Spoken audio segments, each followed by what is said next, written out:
তোমরা এমন কোনো পেশেন্ট পাইছো যে এর আগে তোমরা দেখো না কোনো পেশেন্ট? প্যাপিলোমাটোসিস। প্যাপিলোমাটোসিস সম্পর্কে একটু ব্রিফ করো। স্যার প্যাপিলোমাটোসিস হচ্ছে এই ধরনের viral disease. What's the name of the virus? Papillomavirus. Papilloma virus. Okay. What are the symptoms of this disease? Papillomastosis. Painful or painless? So painless. Painless. Superficial থাকে। তো লাইন অফ ট্রিটমেন্ট একজন বল therapy দেওয়া যায় আর একটা injection আছে antibiotic. অ্যান্টিমেট last থেকে সপ্তাহে দিন কয়দিন পর দেওয়া লাগে? অ্যান্টিবায়োটিক ইনজেকশন আমরা কতদিন দেওয়া যাবে? এটা 3 to 5 injection, 3 to 5 days. Okay. It occurs mainly in cattle. আর এর সিম্পটম হলো black nodule which is tough to touch, hard tough hard. তো অনেক সময় মাল্টিপল নোডিউল হয়, কোনো ক্ষেত্রে একটা নোডিউল হতে পারে, দুটো হতে পারে। কোনো সময় নোডিউলগুলো খুবই ছোট থাকে এবং মোচার মতো থাকে, একসাথে অনেকগুলা 10-15টা 20টা নোডিউল থাকে। কোনো ক্ষেত্রে নোডিউলটা খুব বড় হয়। যদি বড় নোডিউল হয় আমরা এটাকে অপারেশন করতে পারি, সার্জারি করতে পারি। অপারেশন কেমন করব? এবং একটা জিনিস তোমাদের মনে রাখতে হবে যে এই নোডিউলগুলোর নিচে সাবকিউটেনিয়াসলি হিউজ ব্লাড ভেইন থাকে, ভেইন, আর্টারি, অনেক ব্লাড ভেসেল থাকে। তো আমাকে ব্লিডিং চেক করতে হবে আগে। ব্লিডিং কেমন চেক করবো?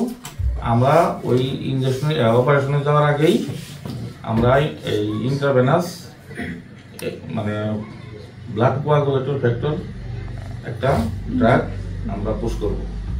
সেই ক্ষেত্রে বাজারে রেডিমেড প্রিপারেশন পাওয়া যায়, ট্রাসিড বেড পাওয়া যায়। ট্রাসিড বেডের ভিতরে যে ওষুধ থাকে যে জেনেরিক, সেটা কি নাম কি? নো, ট্রাসিড বেড। হোয়াটস দ্য জেনেরিক নেম কি?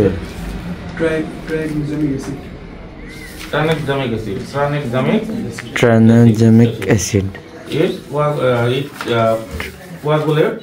It coagulates blood. তো সেক্ষেত্রে আমরা ট্রাসিড বেড ইন্ট্রাভেনাস দিয়ে নিব। ইন্ট্রামাসকুলারও দেওয়া যায়, তবে ইন্ট্রাভেনাস দিলে তার এফিকেসি বেশি হয় এবং অ্যাকশনটা খুব তাড়াতাড়ি হয়।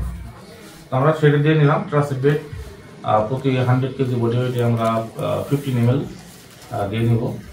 তারপরে আমরা ফোরসেপ দিয়ে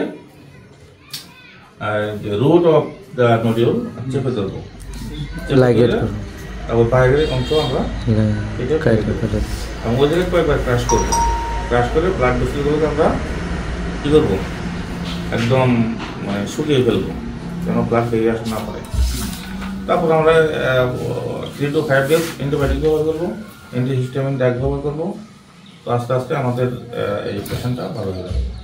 আর যদি বেশি নোডিউল থাকবে, ছোটো হয়, এগুলো অপারেশন করে রিমুভ করা যাবে না। আমরা তখন কী করবো?